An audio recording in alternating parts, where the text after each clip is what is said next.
to the Marley Bird YouTube channel, brought to you by Red Heart Yarns. This is the very first video for the fall crochet along. I'm so glad all of you are here to join me in this big adventure. If you don't know very many details about the crochet along, I want to make sure that you check out the blog link right down there in the video description box below, because that will answer a lot of the questions you might have as far as how does this crochet along work? What yarn do I need? What size hook do I need? How are the patterns going to be revealed to me along the 6-week course? If a blog isn't your style, I've also done an introductory video that you can check out as well. I'll make sure I put a link to it right there, that little I button. You can click on that and you can watch the introduction video. So without further ado, I'm going to jump ahead here and we're going to start off with video 1, which is all about choosing the correct size and measurement for your beautiful cardigan.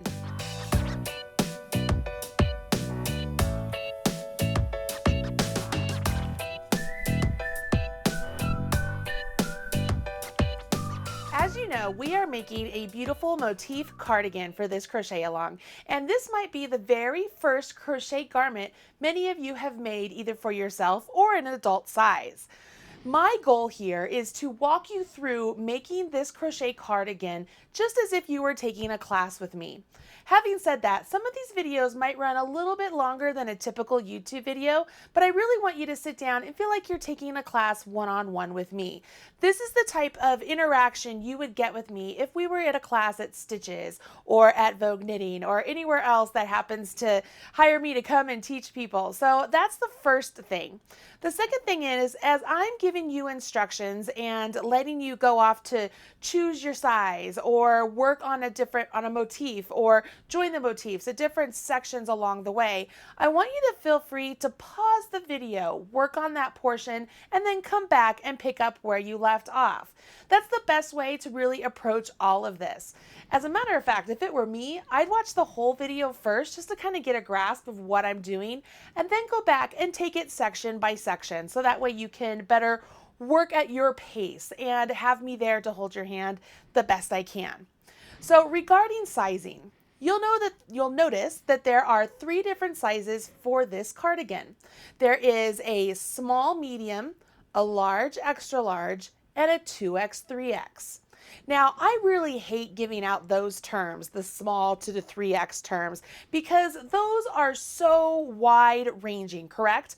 I mean, if you're like me, my 1X at Lane Bryant does not fit the same as a 1X from Banana Republic, right? It's all about the measurements of the clothing. So the first thing you need to learn is whenever you're stepping in to make a garment, the measurements, the actual measurements of the garment are more important than those labels of small, medium, large, extra large, 1X, 2X, 3X, blah, blah, blah, right? Okay, so that's the first caveat here. So what I want to do now is I'm no longer going to refer to those as small or large or 1X or 2X. I'm going to call them the smallest size, the middle size, and the largest size, okay?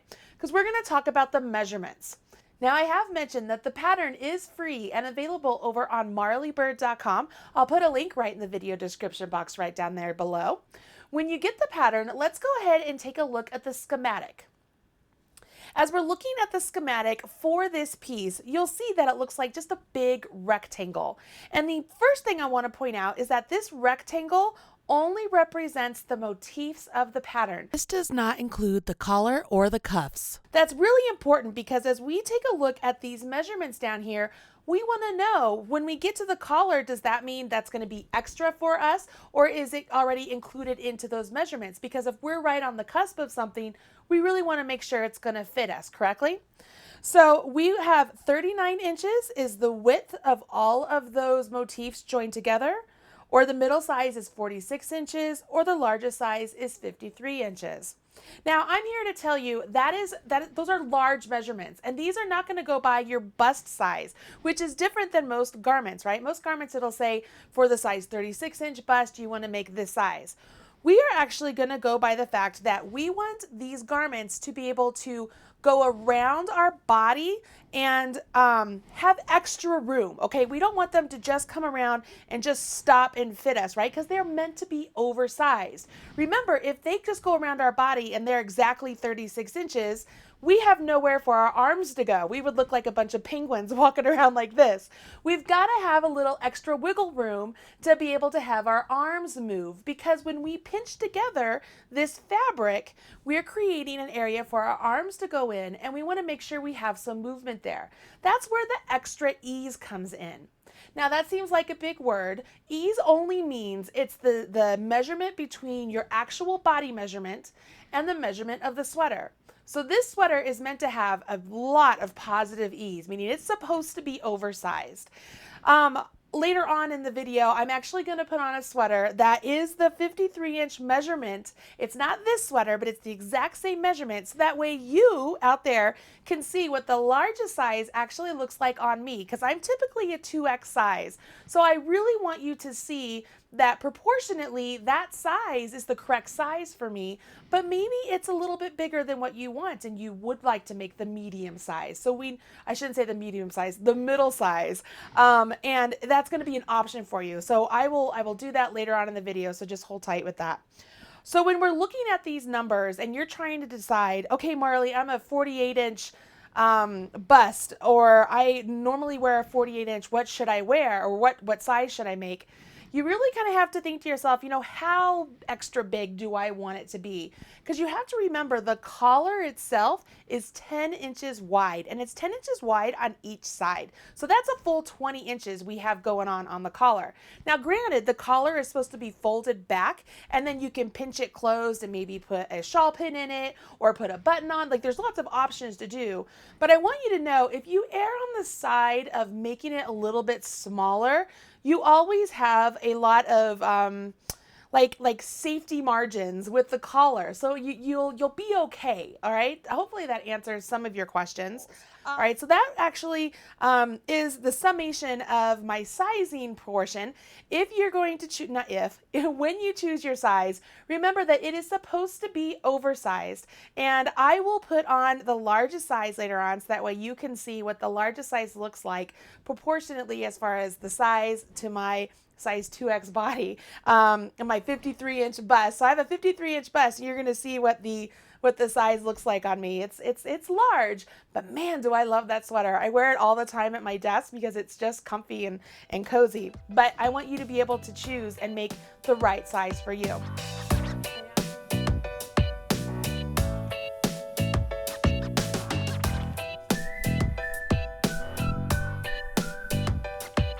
Okay, so let's talk about how I actually got these measurements for my schematic. Take a look down here.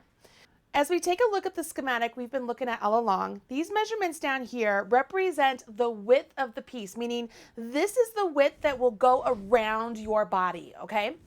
These measurements right here are the length of the piece. It's the length from this top to the bottom, and then when that gets folded together, those lengths obviously get adjusted. But this is what we want the ultimate length to be before seaming. Okay, so those are very important.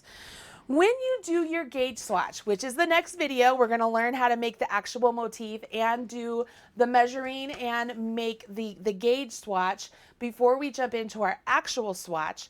You will begin to see that your squares need to be 3.5 inches by 3.5 inches. If you are off by even 1/4 inch, that will affect the entire length and entire width of your piece. So it is very, very, very important that you do a gauge swatch, okay? So that's going to be my first note. The second thing is, as you look down here, you can see I kind of have a schematic without all the numbers and just a bunch of squares. You're like, what does this mean, Marley? So what I did is I just put a bunch of squares together on a page, and in my head, I have those representing the number of motifs we need to do for each size. So this darker rectangle right here is 6 squares deep and 11 squares in length, okay? So that would represent all of the squares you would need to do for the smallest numbered version of the piece, right? The next portion up, where it's kind of the middle blue color, that is 7 squares deep and 13 squares wide. And then the next portion is 8 squares deep and 15 squares wide. If you know that each one of these squares are 3.5 inches by 3.5 inches, it's just a matter of multiplication, right? So you would take the 11 times 3.5 and the 6 times 3.5, and that's where you would get those two numbers regarding the width of the piece and the length of the piece. Why am I pointing this out to you? Why is this important?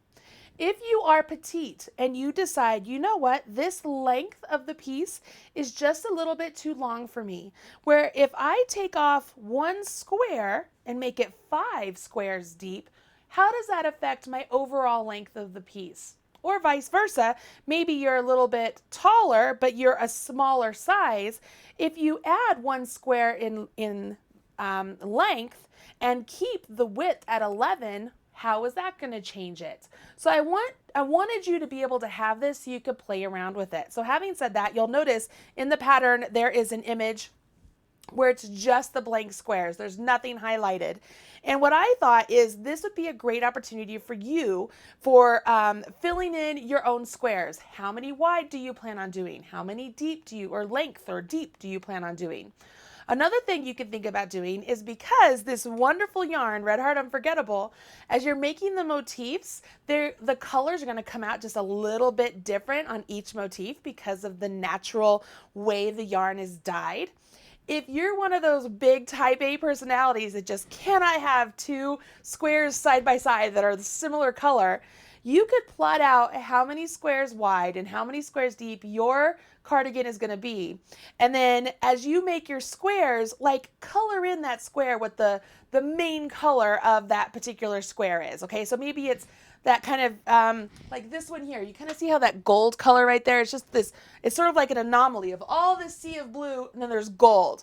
Well, you'll notice that Caitlin put the other gold one way up here in that corner. And that's because Caitlin is so type A. There's no way she's going to put both of those side by side. So if she had a chance to put together a square chart sort of like this, she could have planned out, okay, I'm doing 6 deep, 11 wide. I have a gold square I'm going to put it here. And I have another gold square I'm going to put it way over here. Do you see what I'm saying here? So it's just one of those ways that you could really kind of color code how your cardigan is going to turn out before you get too far along, and maybe you did have 2 squares kind of side by side that you didn't plan on doing just because you were doing join as you go sort of like this. You could kind of plan them out. Does that make sense? Hopefully it does. Hopefully it's not too confusing. Is it absolutely necessary to do that? Heck no. You could do whatever you want with the pattern. You could have anything side by side. You don't have to do color things in. You don't have to make alterations. But I want you to know that I am here to help you make those alterations should you choose to. Okay, so hopefully I have not muddied the water more than it needs to be. And Caitlin did remind me to tell you that as we go along, I will show you where is a good time to make these changes, should you choose to do them. I will show you how to make the change, what to think about as you're making these changes, and all of that good stuff. So that will happen along the way. All right, so there you go. Now's the time you've all been waiting for. I'm going to put on that cardigan so that way you can see how big it is as opposed to my body. So that way you can kind of think to yourself, okay, so that's what the largest size looks like on a large body, and you can decide if that's the size you really want to make or if you want to make something else. Now, I'm going to remind you again, this is not the actual cardigan, but it is the same measurements. It's one I did in knit, and I used the same measurements, and again, I love it. So hopefully you like it. So I'm going to hit pause here and do a little wardrobe change up. Okay, here we go. Okay, presto changeo. This is actually a cardigan that I did for my Creative Bug class. It's a knit cardigan, and I chose to do a version out of Unforgettable, and it is the same measurements as this crochet cardigan, and this is the 2X size. I'm going to stand up and show you. I know it is not motifs, but you can get an idea of what the sizing is. Now, as I mentioned, I'm a 53-inch bust. I'm a typical 2X, and you can see this is very large, okay? Very large. It comes down really deep. Can you see that? And I mean, it's a very, very big piece. Now, do I like it this big? Heck yeah, I do, because I usually just wear this at the house, in the office, and I pin these closed, and it's just real comfortable. But you remember what I mentioned about having to have the width so that way your arms have movement? If I made it the size of just a small size without the collar here, I wouldn't have any movement space here. So I have lots of space to move, okay? Another thing that was pointed out to me is that let me put this, can I sit back down? Let me sit back down. The model in the pictures that you guys are looking at with the blue cardigan, she's about 5'7", and you can see where the cardigan hits her right about above her booty. I don't know what else to call it. Her bum. And if that's the style you want to go for, I think that's awesome.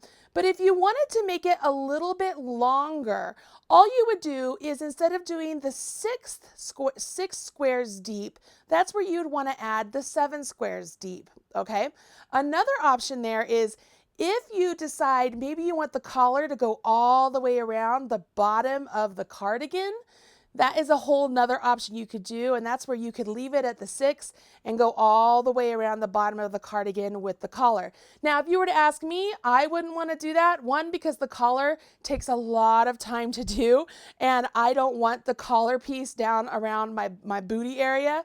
I'd prefer to have some really pretty squares down there. But again, that's a whole nother thing you could do if you choose to alter your piece. I keep mentioning Caitlin. You guys know Caitlin. She's one of the admins of the Facebook group, and she's also my social media manager. She's also one of Marley's minions. She's a contractor, and she's the one that made both of these samples. And Caitlin is a 5'7", wonderful size medium model herself, and she mentioned to me that if she were to make this for herself, she would also like to have it a little bit longer. So I'm going to throw that out there just so that way you know if you want some kind of input as far as sizing wise. So there you have it. Man, I really hope this video has been helpful and not confused you too much. Just know this is a video you can always come back to and reference as you're going along and making these motifs. That's the beauty of using the motifs to make your first cardigan, is there's a lot of wiggle room, and there's a lot of minor adjustments you can make after you're even like almost done with the whole cardigan, and you can change it up and change the size. So it's a good first piece, first garment in my opinion. So that's why I chose it. Okay, now you know sizing, now you know about the measurements, now you know about how big the biggest size is, and the next step is to learn the actual motif and how to join as you go, because after today, that's what you're going to be working on literally for the next 3 weeks. I'll talk to you about some other things along the way, but you are going to be on a mission to make some motifs and get this fabric created so that way you can make the entire garment.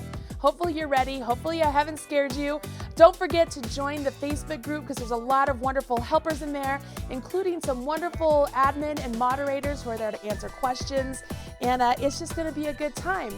All right, I'm going to take this off and I'm going to get started and do the video for the motifs. I hope you've enjoyed this. I'm Marley Bird. This is the crochet along for the Marley's Granny cardigan, and I hope to see you in the next video. Bye guys.